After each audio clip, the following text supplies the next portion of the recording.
J'espère que vous allez bien, j'espère que vous vous portez bien. Rappelez-vous, le 6 juin dernier, de cela une semaine, on s'est posé la question suivante.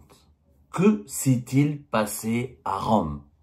Que s'est-il passé à Rome? Et on vous a promis que nous allons enquêter pour tenter de trouver les réponses à cette question. Cette question elle est devenue obsédante depuis que l'affaire du lieutenant-colonel Marouane a éclaté au grand jour. Cette affaire qui suscite beaucoup de rumeurs, beaucoup de fake news et de désinformation et de manipulation, comme dans tout scandale politico-judiciaire ou politique en Algérie qui ne fait pas l'objet d'un traitement transparent de la part des autorités algériennes. Cette affaire qui concerne, rappelez-vous, comme nous l'avons évoqué, le 6 juin dernier et quelques jours auparavant, le 5 juin dernier, lorsque nous avons fait des révélations détaillées sur ce haut gradé des services secrets algériens qui a décidé de déserter, de prendre la fuite et d'abandonner son poste en prenant avec lui bagages et famille. Il s'agit quand même du chef du bureau de sécurité de l'ambassade d'Algérie à Rome. C'est l'un des officiers des services secrets les plus influents, les plus respectés, les plus appréciés, puisque selon nos investigations, comme on l'avait révélé à l'époque, il était promu, il était promis à bénéficier d'une nouvelle promotion, d'une future promotion, puisque de Rome, il était attendu ici à Paris comme chef du bureau de sécurité. On a rappelé ce que c'était le chef de bureau de sécurité. Brièvement, le chef de bureau de sécurité, c'est un officier des services secrets algériens, de la direction de la documentation de la sécurité extérieure, les services de renseignement extérieur algérien. Et le bureau de sécurité, il a un rôle stratégique dans les ambassades d'Algérie, dans les pays avec lesquels l'Algérie a des intérêts stratégiques. Il surveille l'appareil diplomatique et le personnel diplomatique algérien déployé sur place. Il contrôle tous les dossiers de coopération bilatérale. Il surveille, s'assure de la coopération avec les services de sécurité, notamment les services secrets du pays hôte. Il fait des enquêtes et surveille la diaspora algérienne établie dans ce pays-là. Et il s'assure de la protection et des enquêtes sur les intérêts algériens dans toutes les opérations de coopération bilatérale avec ce pays-là. Le bureau de sécurité d'une ambassade, il est encore plus important que l'ambassadeur lui-même. C'est un ambassadeur bis. L'Italie n'est pas n'importe quel pays. C'est pour ça que la fuite du lieutenant-colonel Marouane a suscité pas mal de controverses et de rumeurs. À Algérie Part, nous n'aimons pas la rumeur, nous aimons l'enquête, nous aimons la vérité. À Algérie Part, nous n'appartenons à aucun clan, nous n'appartenons à aucun lobby. Notre objectif premier n'est pas d'attaquer les uns ou de salir les autres et d'informer nos compatriotes en leur fournissant une information fiable et crédible. On a parlé du lieutenant-colonel Marouane et on s'est dit comment on a raconté son parcours. On a expliqué qu'il était le guide de la famille Tebboune, que les enfants de Tebboune, que les petits-enfants de Tebboune, que la famille Tebboune passait toutes ses vacances depuis 2022 en Italie.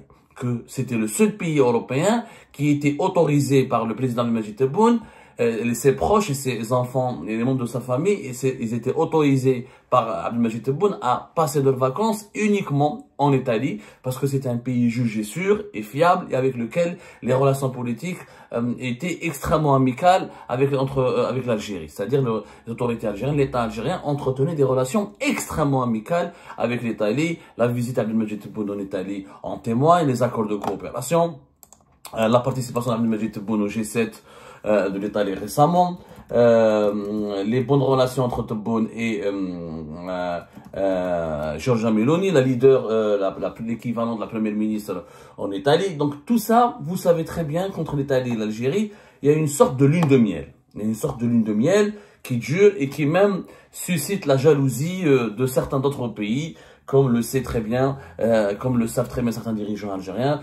Par exemple, beaucoup de dirigeants ici politiques français envient les bonnes relations entre l'Italie et l'Algérie, tellement elles sont stables, elles sont agréables, et que les autorités algériennes, notamment depuis la visite d'Abdelmadjid Tebboune à Rome en mai 2022, ne refusent pratiquement rien à l'Italie, et l'Italie refuse très peu de choses aussi à l'Algérie. Il faut savoir que l'Italie, cette affaire du lieutenant-colonel Marouane nous a permis d'enquêter sur l'ambassade d'Algérie en Italie,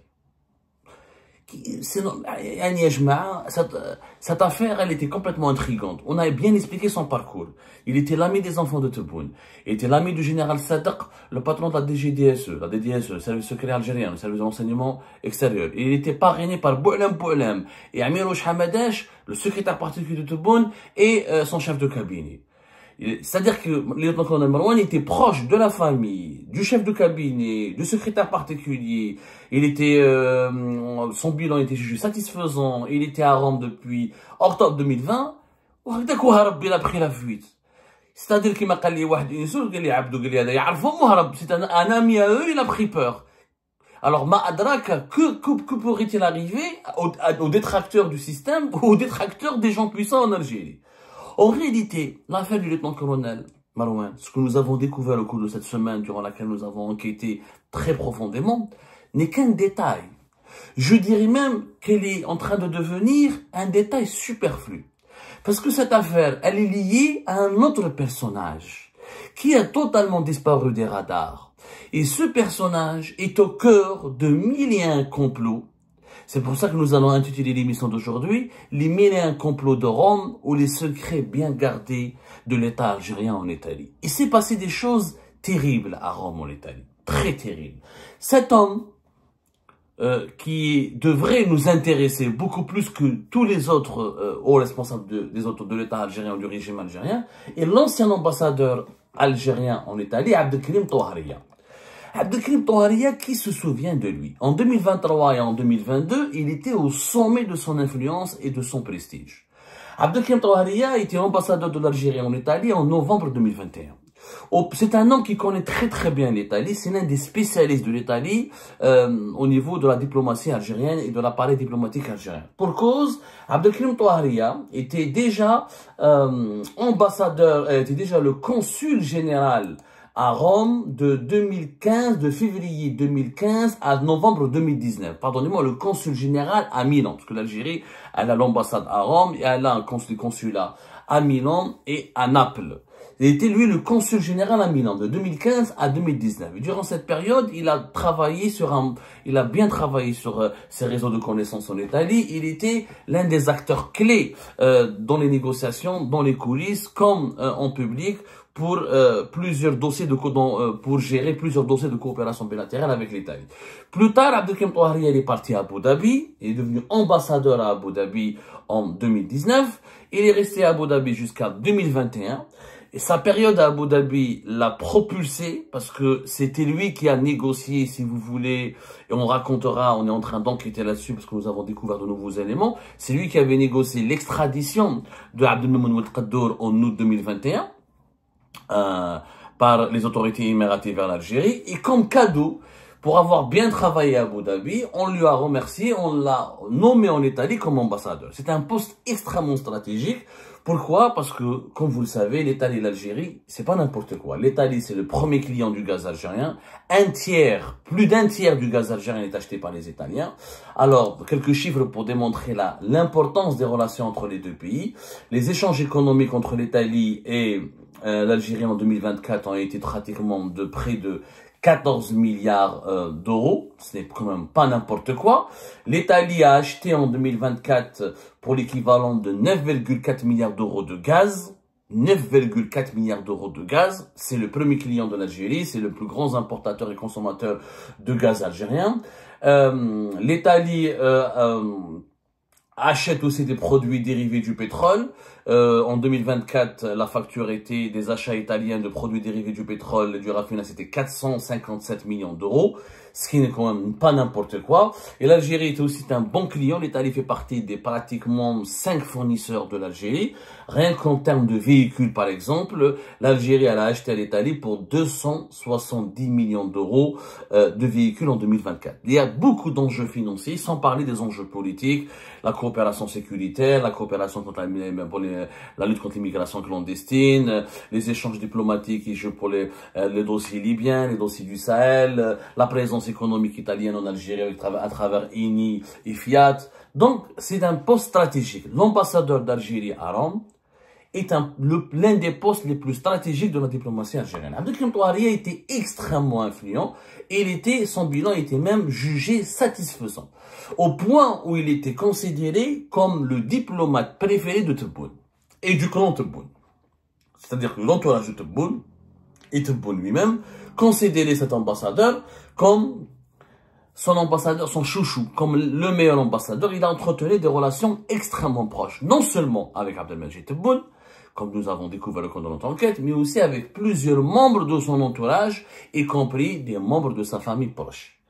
Bizarrement, du jour au lendemain, sans aucune explication, il y a la grande surprise, même des autorités italiennes, Abdelkrim Touaria a été remplacé en fin avril 2024 par Mohamed Khalifi. Alors qu'il était bien placé, bien placé en Italie, très bien apprécié, ce changement a étonné tout le monde. Au départ, ce changement était interprété comme une préparation pour que Abdelkrim Touaria prenne la direction de campagne d'Abdelmajid Tebboune pour son deuxième mandat. Abdelkrim Touaria était tellement proche de l'entourage de Tebboune, de ses conseillers, des membres de sa famille, pour des raisons que vous avez bien compris, on l'a expliqué, tous les membres de la famille, les filles, les garçons, les parents proches de Tebboune passaient leurs vacances en Italie. Du coup, Abdelkrim Touaria les accueillait, s'occupait de leurs vacances, les orientait, les guidait. Il était comme lieutenant-colonel Marouane, pratiquement quotidiennement à côté, où il veillait sur le bien-être de la famille de Tebboune. Donc, au-delà de ces relations familiales, Abdelkrim Touaria était extrêmement apprécié. La vérité, il gérait le dossier italien comme s'il était en train de jouer à un jeu vidéo. Il semblait donner une certaine maîtrise quasi parfaite du dossier. Donc, quand il a quitté son poste en fin avril 2024, on pensait qu'il allait venir à Alger, qu'elle allait se préparer pour diriger la campagne de Tebboune. Et plus tard, il y a eu même des informations et des sources qui évoquaient sa nomination comme prochain chef de la diplomatie algérienne. Et on lui promettait un avenir brillant. Donc, Abdelkrim Touaria, père de 3 enfants, tout le monde s'attendait, vraiment, il est né en 1960, calculé, donc il a 65 ans. Bon, c'est pas un très vieux, il y a plus vieux, il y a plus grave comme à l'échelle biologique, il y a plus grave au niveau de l'État algérien. Donc on pensait qu'il allait occuper un avenir, qu'il allait propulser. Comme par hasard, à grande surprise, il a été orienté, il a été nommé à Conakry en Guinée. Alors même la Guinée, en Conakry, avec tout le respect, bon, la Guinée-Conakry, c'est un pays que j'aime beaucoup, j'ai visité Conakry, je connais bien Conakry, mais voilà, c'est pas une destination prestigieuse, malheureusement, pour un diplomate algérien, qui était à Rome. S'il avait changé de Rome à Paris, ou la Rome Washington, Moscou, Londres, on pourrait se dire, effectivement, il est toujours influent, il est toujours important au sein de l'appareil diplomatique. Mais quand il est parti à Conakry, c'est une sorte de déchéance. C'est une sanction. Quand on veut sanctionner un diplomate algérien, un ambassadeur ou un consul, on l'envoie vers un pays jugé difficile ou inhospitalier ou défavorable ou pauvre ou pas prestigieux. Là, c'est une descente, c'est une chute, c'est une déchéance. Personne n'a compris à l'époque. Touaria, l'ami de la famille du président, apprécié par le président, apprécié par son entourage, Armawa fait Conakry. Il se retrouve à Conakry du jour au lendemain, alors qu'on attendait à Alger, à la direction de campagne de Tebboune, où on attendait à la tête de la diplomatie algérienne comme ministre, où on attendait quand même future personnalité politique importante. Personne ne s'est intéressé à Abdelkrim Touaria. Le journal officiel nous informe, l'une des dernières éditions du journal officiel du 28 mai 2025, voilà, c'était le 28 mai 2025, une petite information a circulé comme ça, mais elle est passée totalement inaperçue. Un décret présidentiel signé le 21 mai 2025 par Abdelmajid Tebboune nous confirme, ou nous informe, pas nous confirme, il nous confirme la déchéance d'Abdelkrim Touaria. Il nous informe qu'Abdelkrim Touaria a été limogé de son poste. On a mis fin à ses fonctions à Conakry à partir du 31 janvier 2025. Alors qu'il a été nommé à Conakry à partir du fin avril 2024. C'est-à-dire, il est resté même pas une année dans son poste. Terrible et troublant sort pour quelqu'un qui a négocié l'extradition d'Abdelmoune Tqaddour, qui a été promu à Rome, qui est resté qui était l'ami de la famille du président, apprécié par le président, et considéré même comme l'un des futurs espoirs de l'État algérien pour occuper des fonctions au plus haut sommet de la hiérarchie politique et diplomatique. En réalité, Abdelkrim Touahria, sa déchéance s'explique par quoi? Par une enquête qui a été diligentée à son encontre en toute indiscrétion au début de l'année 2024. Et celui qui a mené cette enquête par hasard, c'est le lieutenant-colonel Marouane de la DDSE. C'est lui qui a enquêté sur Abdelkrim Touahria et qui a trouvé, selon nos investigations, des éléments probants, voire accablants, contre Abdelkrim Touahria au niveau de son implication dans des malversations financières, détournement de fonds publics et pratiques de corruption autour des concessions du constructeur automobile italien Fiat en Algérie.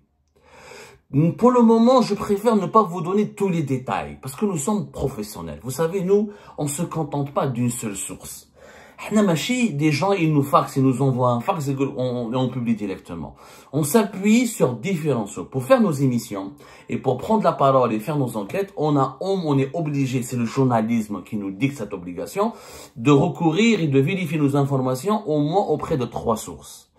Là, nous avons différentes sources dans ce dossier-là, des sources sécuritaires, des sources diplomatiques et des sources économiques, c'est-à-dire d'anciens opérateurs économiques, etc. On est en train de recouper toutes les informations pour vous faire une prochaine émission sur le scandale Abdelkrim Touahria. Il n'a pas été enlevé de son poste parce que Zafouali ou là pour une mésentente ou un malentendu. Il est impliqué dans un véritable scandale de malversation financière, de détournement de l'argent public de l'ambassade d'Italie, de l'ambassade d'Algérie en Italie, et de relations troublantes avec puissance étrangère. Je ne dirai pas plus pour le moment parce que notre enquête se poursuit.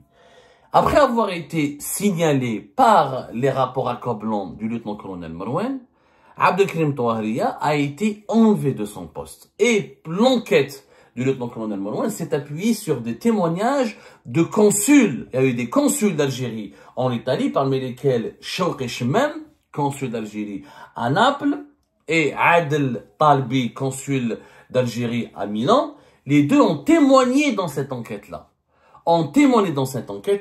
Pour confirmer les conclusions accablantes qui ont été, auxquelles avait abouti l'enquête sécuritaire menée par le BS de l'ambassade d'Algérie à Rome. Alors, cette enquête a été visiblement confirmée puisque la présidence de la République à Alger a pris des sanctions contre Abdelkrim Touahria. Il a été muté vers Conakry en Guinée et les témoins de cette enquête ont été promus. Exemple, monsieur Chawki Chemem est pressenti prochainement à devenir ambassadeur en Serbie.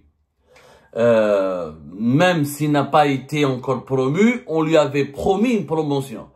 Mais visiblement, en ce moment, M. Chawki Chemem a quelques problèmes puisque il ferait l'objet lui-même, il a été auditionné dans l'affaire de la fuite et du départ du lieutenant-colonel Marouane. Mais on est en train de vérifier tous ces détails-là.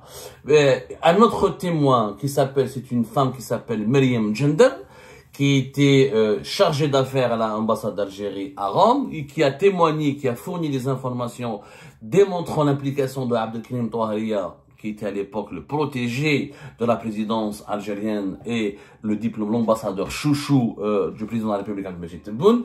Et Madame Myriam Gender a été promue consul général à Rome juste après son témoignage. Donc, ce qui confirme que l'enquête du BS, du Bureau de sécurité de l'ambassade d'Algérie à Rome, a été validée, puisque les principaux témoins ont été promus. Donc, l'enquête n'était pas fausse. Même le lieutenant-colonel Marouane, juste après l'affaire d'Abdelkrim Touahria, il a été remercié, encouragé, il devait être promu chef du bureau de sécurité à Paris. Je préfère m'arrêter là maintenant et faire un commentaire, parce que nous avons d'autres détails à vous communiquer dans un prochain épisode. Vous savez, nos enquêtes, on fait un feuilleton parce que vous ne pouvez pas digérer tout ce que nous avons pu confirmer comme information en un seul épisode. Il est très important pour nous de faire de la pédagogie et que vous puissiez digérer tout ce qu'on vous raconte pour que vous puissiez vous forger votre propre opinion. Maintenant, l'intrigue, c'est que, puisque l'enquête du lieutenant-colonel Marouane était vraie, et que Abdelkrim Touahria, il a été limogé. Il a été enlevé de Rome, placé à Conakry.